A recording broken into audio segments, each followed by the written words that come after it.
Good morning. Hello, good morning. How are you? As the national programme for Disestablishment 150 draws to a close, I'm sitting down with the Archbishop of Dublin and Bishop of Glendalough, the Most Reverend Michael Jackson, who really championed this three-year programme from the beginning to discuss the defining highlights of it. Archbishop Jackson, we've been meeting since early 2018 to put together a programme of events in order to enable members of the Church of Ireland to commemorate the 150th anniversary of Disestablishment in our generation.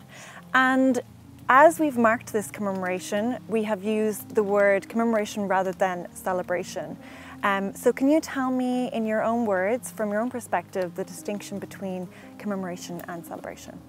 If we go back to 2019 and the preparation before that, we were already at that stage in, I suppose, a time frame of commemorations within Ireland. The reason I thought of the word commemoration is that commemoration needs to be, I think, reflective. It needs to take into account where we are, where we came from, where we might go. It needs to be respectful because it's not an easy place for everybody to be. People have different emotions, people have different understandings and perspectives. But I also think it can actually be slightly revolutionary, because what happens is you can take something that's happening now, get some grasp of the past, and move into the future. So recognising the positives of Disestablishment, we marked the anniversary through a number of initiatives entitled Free to Shape Our Future. Can you explain to me where this tagline came from and what it means? The tagline came from one of the early, I suppose, analysts and commentators on Disestablishment itself. While obviously Disestablishment happened within a political context, it enabled the Church of Ireland to be free to shape its own future in the following way: to take charge of how it was going to respond internally and externally to spiritual, religious and social situations as they developed. To a number of people, as I shared it with them, they found it, if I use the word, arresting. I mean, they didn't quite expect this perspective, because there still would be a sort of cloudy picture about what Disestablishment was. It's when the Church of Ireland ceased to be something and had to become something else. But when people thought about it, they then looked at themselves and they said, yeah, we are actually quite free to shape our own future. And would you share with me some of your personal highlights from the programme over the last 3 years? Oh, well, indeed I would. The Church of Ireland Youth Forum event was the first event in our programme of events, and it was wonderful to have that voice of young people to get us moving and get us up and going. So we began with a gathering of young people from across the Church of Ireland, and I suppose what I tried to do on that day was to encourage them, as it were, to take their own personality and their own exuberance into the life of the communities to which they belong. Another thing I think was very interesting and very important was part of how the state engaged with us was a commemorative stamp that people could use for sending birthday cards, sending letters, any of these things. And somebody said, ah, what's that? Who's that? Oh, Church of Ireland? That's very interesting. Yeah, I know somebody who is Church of Ireland. Oh, what's the story of the stamp? We are indebted to the Dean and the Chapter of St Finbarr's Cathedral in Cork for enabling us to use an image which is actually in the west window in the cathedral. And St Finbarr's Cathedral in Cork, of course, is an ancient foundation, but today's cathedral dates from 1870, and that, I think, was a wonderful connection that An Post made to enable us, as it were, to present that to everybody and let people see that. And I think it's the first time that the state has made the grant of a commemorative stamp to the Church of Ireland. And actually that is something to do more than commemorate, it is something to celebrate. Service in St Patrick's Cathedral was the official launch of our programme, and in that context it was quite appropriate that we were able to get the Archbishop of Canterbury to come and be the preacher and to be part of the discussion, and to invite anybody and everybody who wanted to come to an act of worship which did mark and in many ways launch the programme. He spoke of the Church of Ireland as a church without borders. Now that's a positive and a challenging thing to say in an Ireland which is defined by its border. Many of us are defined by, some of us are confined by borders, but he was encouraging us to see the Church of Ireland as a church without borders. We followed it immediately by discussion Brian Dobson was, as it were, the impresario of this discussion.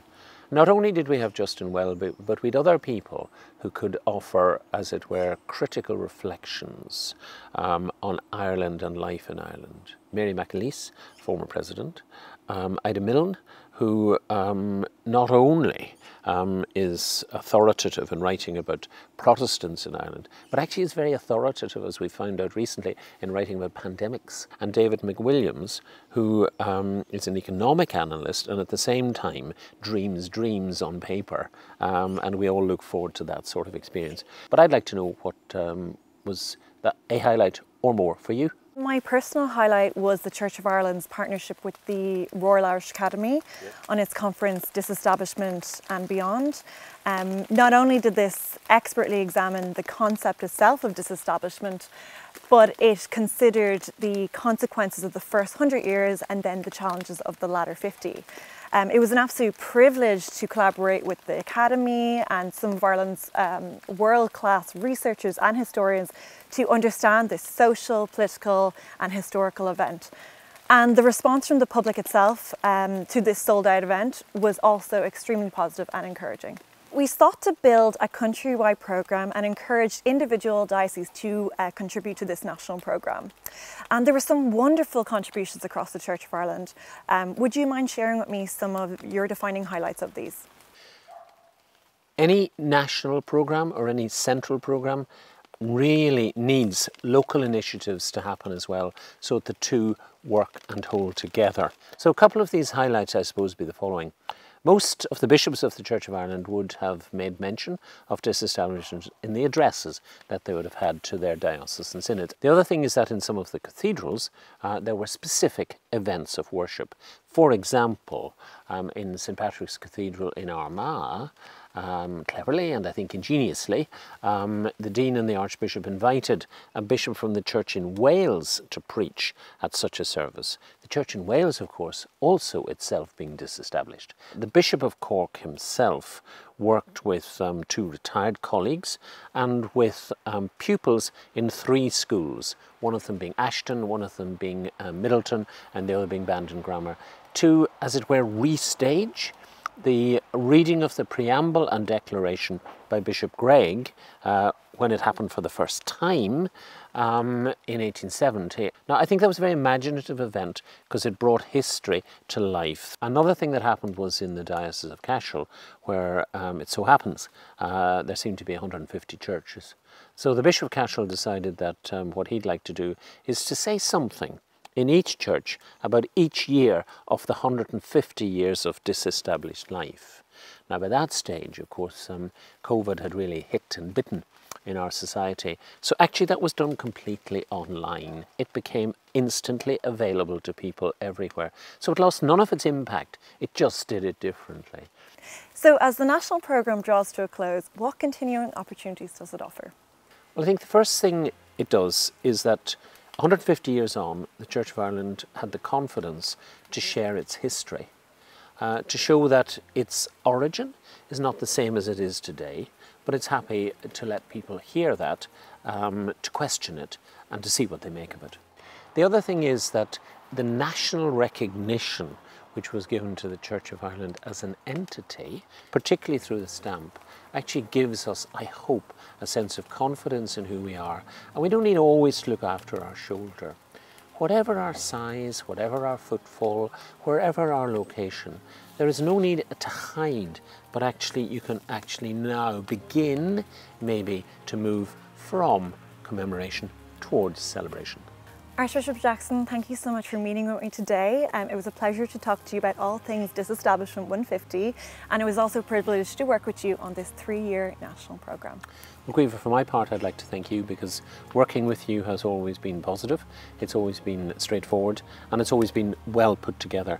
And the important thing is that we offered people something that is of their own self-understanding. Disestablishment is a word that's somewhere there in the ether with people. They know that the Church of Ireland is disestablished, but I think the national programme, as you said earlier, enabled people to have a framework within which they could take this up locally and enjoy it. And I do hope that commemoration can offer some satisfaction and perhaps even once again move us towards celebration. So thank you very much for everything you've done.